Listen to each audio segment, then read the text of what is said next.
A WNBA official has finally come forward, and what they disclosed about Caitlin Clark could fundamentally alter how fans view the league. Throughout the season, viewers repeatedly watched Clark absorb heavy contact on drives, get grabbed away from the ball, and receive questionable foul calls while opposing defenders walked away untouched. The usual explanation was familiar. She's a rookie, the league is physical, and she'll have to adapt. But according to a longtime referee who spoke anonymously to The Athletic on October 22, 2025, that explanation doesn't tell the whole story. Behind the scenes, referees were reportedly given deliberate instructions on how to call Clark's games. And those instructions had nothing to do with shielding the league's most marketable star. In the next several minutes, we're examining official last 2-minute reports, comparing Clark's foul data to every rookie guard in modern WNBA history, and breaking down what was allegedly discussed during closed-door crew chief meetings before high-profile games. 3 key questions guide this investigation. What guidance were referees actually given regarding Caitlin Clark? Do the numbers confirm that she was officiated differently? And why would the league allow its biggest attraction since Maya Moore to take repeated punishment on nationally televised broadcasts? Let's start with the referee's account. The unnamed official, who worked several Clark games between May and August 2025, told The Athletic that prior to nationally televised matchups, crew chief stressed allowing extra physicality against Clark.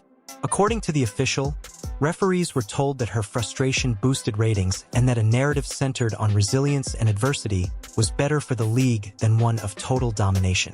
That approach, however, directly contradicts the WNBA's officiating standards. Guidelines updated in March 2025 clearly state that all players are entitled to equal freedom of movement, prohibiting hand-checking, body contact, and arm bars on perimeter players.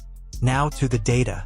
We reviewed every last 2-minute L2M report from Clark's rookie season, covering May through September 2025. These reports evaluate every call and non-call in games decided by 3 points or fewer. In the 19 games that qualified, Clark was involved in 47 reviewable plays. The league acknowledged 14 incorrect non-calls, every single one going against her. That's a 29.8% error rate involving Clark, compared to just 11.2% for all other players in those same games. By the league's own transparency reports, Clark was not getting the benefit of the whistle. While correlation alone doesn't prove intent, when combined with the referee's testimony, the pattern becomes difficult to ignore. And the discrepancy doesn't stop with L2M data.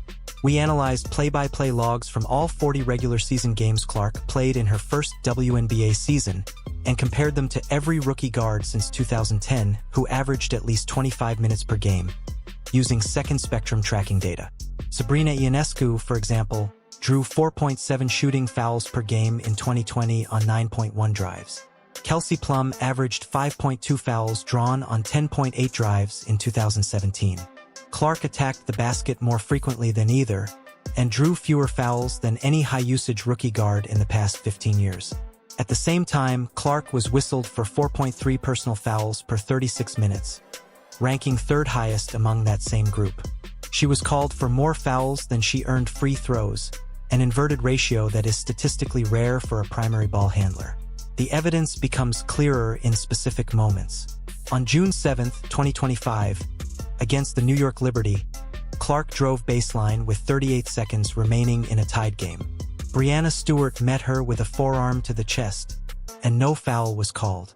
The following day's L2M report labeled it an incorrect non-call, stating that illegal contact occurred before the shot release. A week later, on June 14th against the Las Vegas Aces, Clark was assessed an offensive foul on a drive where replay showed Aya Wilson initiated contact first.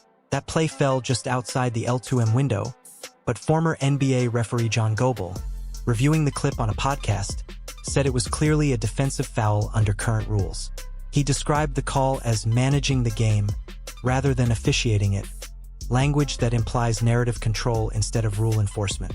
So why would the league allow this? The answer may lie in money and power.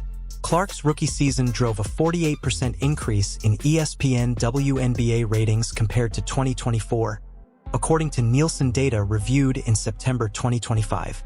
Her jersey became the best-selling in league history, surpassing 340,000 units sold by August, per Fanatics. Attendance for Indiana Fever home games jumped from an average of 4,670 fans in 2024 to 16,820 in 2025, nearly quadrupling revenue. But her meteoric rise also created tension. A league source told ESPN on October 10, 2025, that veteran players and their agents complained to the league office, arguing that Clark's disproportionate media coverage hurt collective bargaining leverage.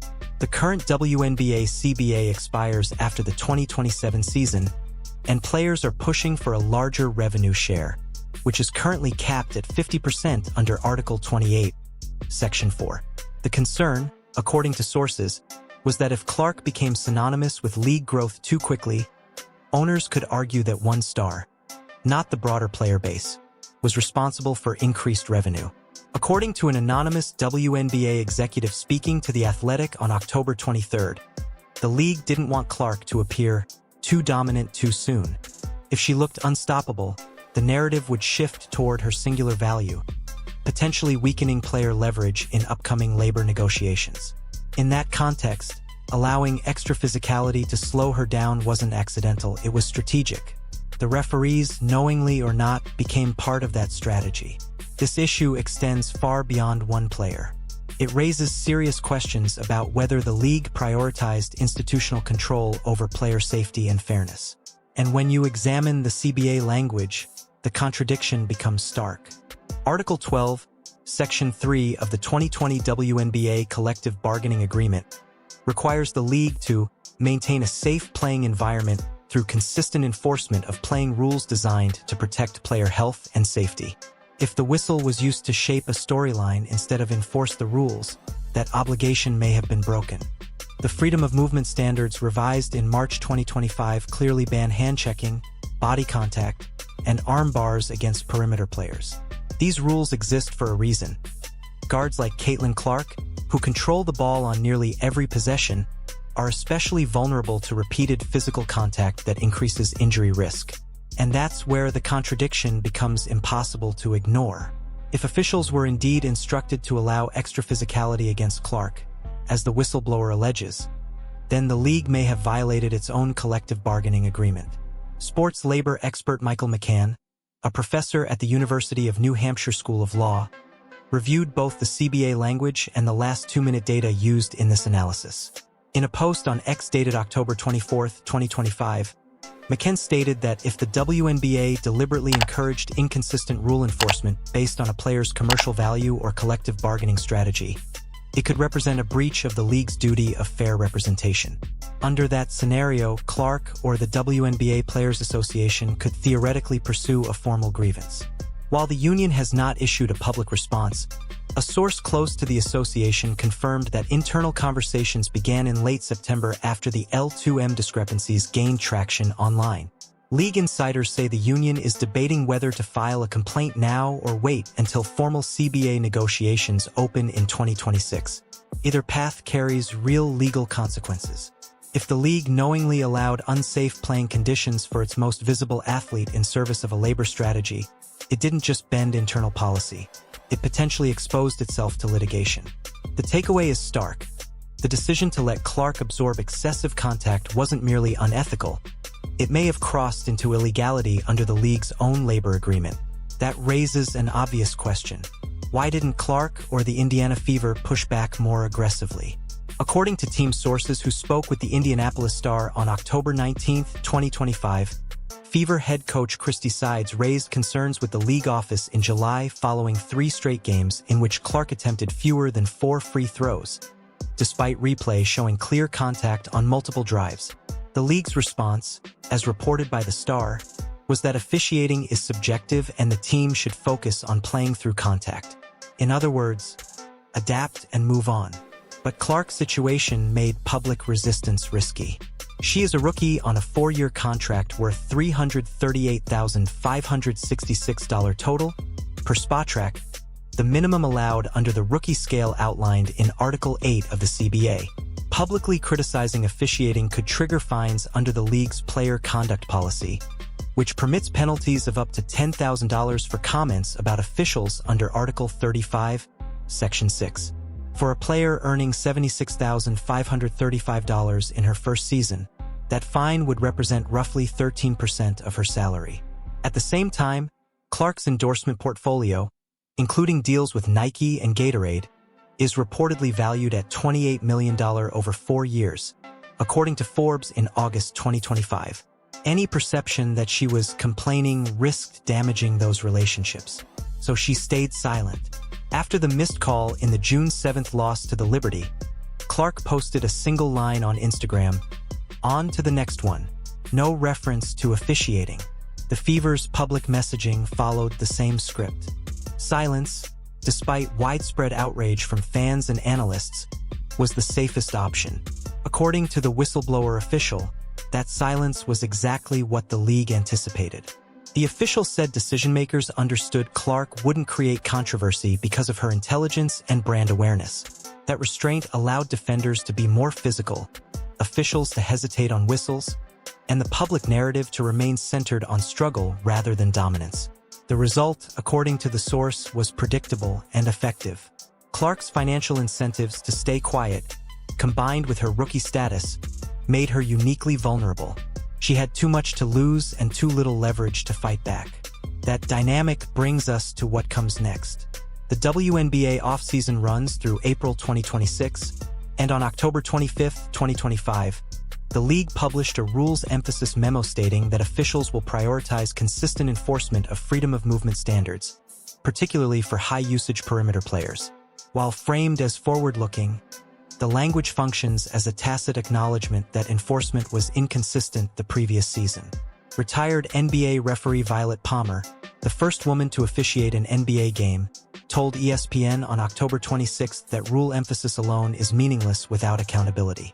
If crew chiefs were instructing officials to manage Clark's games, Palmer said, the league needs a formal investigation and real consequences. So far, no such investigation has been announced. Clark now enters her second season with expectations even higher. ESPN projects her as a leading MVP candidate if she remains healthy. But if officiating trends remain unchanged, her efficiency could suffer again. And here's the uncomfortable reality. That outcome may serve the league's interests. If Clark dominates in 2026, she becomes the uncontested face of the WNBA, shifting leverage in the 2027 CBA negotiations toward one individual star.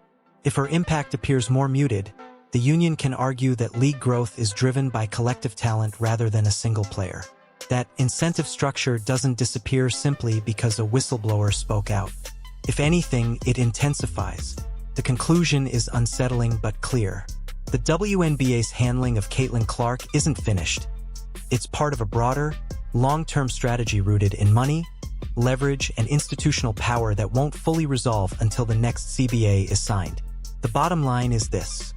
A referee confirmed what many fans suspected all along. Caitlin Clark wasn't officiated differently because she was a rookie, but because the league believed her struggling on national television served its business interests better than her dominance. The L2M reports, foul rate analytics, CBA language, and anonymous executive comments all point in the same direction. This wasn't accidental. It was deliberate. And the most striking part is that the league may succeed, not because it's right, but because Clark has too much at stake to push back publicly. That leaves us with a league willing to sacrifice its brightest star to preserve negotiating power, and a player strong enough to endure it, even though she never should have had to. If you want a deeper look at how power actually operates behind the scenes, check out the next episode in our Locker Room Confidential playlist. We break down the CBA loopholes, salary cap maneuvers, and behind-closed-doors strategies teams and leagues use when cameras aren't rolling. This is the playbook no one advertises, and it's waiting for you now.